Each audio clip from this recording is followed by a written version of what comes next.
अल्लाह ताला का फरमान है, फसल्लि लिरब्बिका वन्हर इन्ना अअतैनाकल कौसर फसल्लि लिरब्बिका वन्हर, कि हमने आपको खैर कसीर से नवाजा है। खैर कसीर में से हौज़े कौसर भी है। हौज़े कौसर उस खैर कसीर में से एक हिस्सा है, खैर बहुत ज्यादा है जो अल्लाह ताला ने अपने नबी अलैहिस्सलातु वस्सलाम को अता फरमाई है।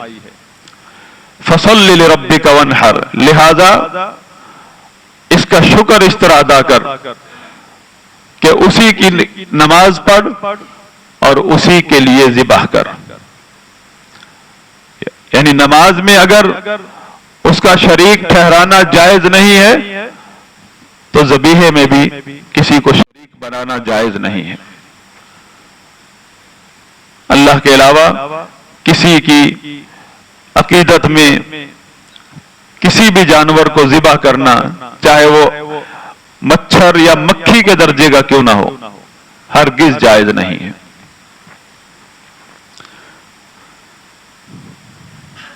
अल्लाह ताला की इबादत ज़बीहा के जरिए ये सिर्फ बहीमतुल अनआम जानवरों में रखी है, यानी ऊंट है, गाय है, भेड़ बकरियां हैं और गाय के अंदर भैंस भी है।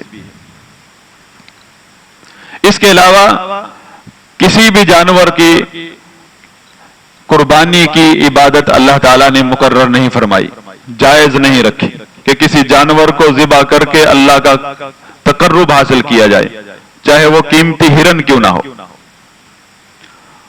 और इन जानवरों की कुर्बानी भी उन खास अय्याम और मवाक़े और जगहों पर है जिनका शरीयत ने जिक्र किया है, अपनी मर्जी से भी नहीं है। अगर ये 4 दिन कुर्बानी के गुजर गए, कुर्बानी निकल गई, तो मुशरिकीन अरब में ये चीज आम थी कि वो अपने जानवरों को गैरुल्लाह के नाम पर मुकर्रर कर लिया करते थे, गैरुल्लाह के नाम की मन्नत मान लिया करते थे। तो अल्लाह ताला ने इसकी नफी कर दी और मना फरमा दिया, फसल्लि लिरब्बिका वन्हर। इसमें हुक्म भी है और नही भी है कि अपने रब की ही नमाज पढ़ और उसी के लिए ज़िबाह कर। और जहां नफी और इस्बात आ जाए वो तौहीद कहलाता है, और जब इबादत का मसला हो तो तौहीद इबादत कहलाता है। यही वो मसला है जिसके लिए अल्लाह ताला ने नूह अलैहिस्सलाम से लेकर आखिरी रसूल मोहम्मद रसूलुल्लाह सल्लल्लाहु अलैहि वसल्लम तक तमाम अंबिया किराम को इसी मसले के लिए भेजा है, ताकि लोगों की तरबियत इस अकीदे पर की जाए कि नहीं है कोई माबूद बरहक सिवाय अल्लाह के, वो ही इबादत का हकदार है। और इबादत में से कुर्बानी एक इबादत है, इसमें उसका कोई शरीक नहीं है। फसल्लि लिरब्बिका वन्हर, लिहाजा अपने रब की नमाज पढ़ और उसी के लिए ही कुर्बानी कर। यहां से यह तरबियत फरमाई है कि जिस तरह नमाज में उसका कोई शरीक नहीं है, आम आदमी भी यह समझता है, तो इसी तरह ज़बीहा में भी उसका कोई शरीक नहीं है। जो जानवर ज़िबा करना जायज भी है तो वो सिर्फ अल्लाह के लिए है, वरना जानवर कोई भी किसी कुर्बानी के तौर पर ज़िबा करना जायज नहीं है। सैयदना अमीरुल मोमिनीन अली बिन अबी तालिब रज़ियल्लाहु ताला अन्हु फरमाते हैं कि मुझे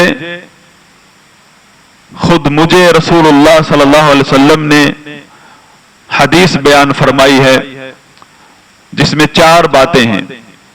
उन 4 में से एक बात यह है, लअनल्लाहु मन ज़बह लिगैरिल्लाह, अल्लाह उस शख्स पर लानत करे जिसने गैरुल्लाह के लिए ज़िबाह किया। यह मुस्लिम शरीफ की हदीस है।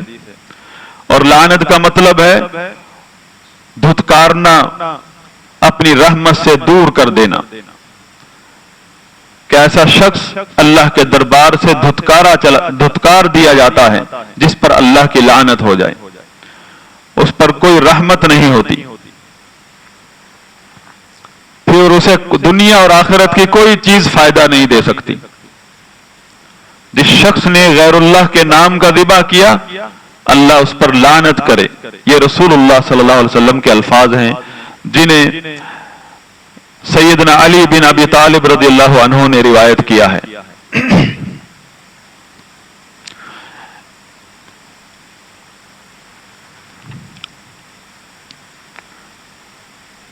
شیخ ابن عثیمین رحمہ اللہ اس آیت کی تشریح میں اللہ تعالیٰ کا جو فرمان ہے فَصَلِّ لِرَبِّكَ وَانْحَرْ، فرماتے ہیں قَوْلُهُ وَانْحَرْ مُطْلَقٌ،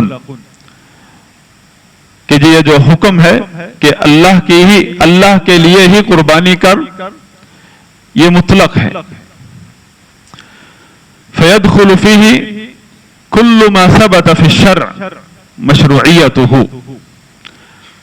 اس میں ہر وہ قربانی شامل ہو جاتی ہے جس کی سنیت، مشروعیت شریعت کے اندر ثابت ہے، جس کا ذبح کرنا شریعت میں ثابت ہو جائے وہ اس حکم میں شامل ہے۔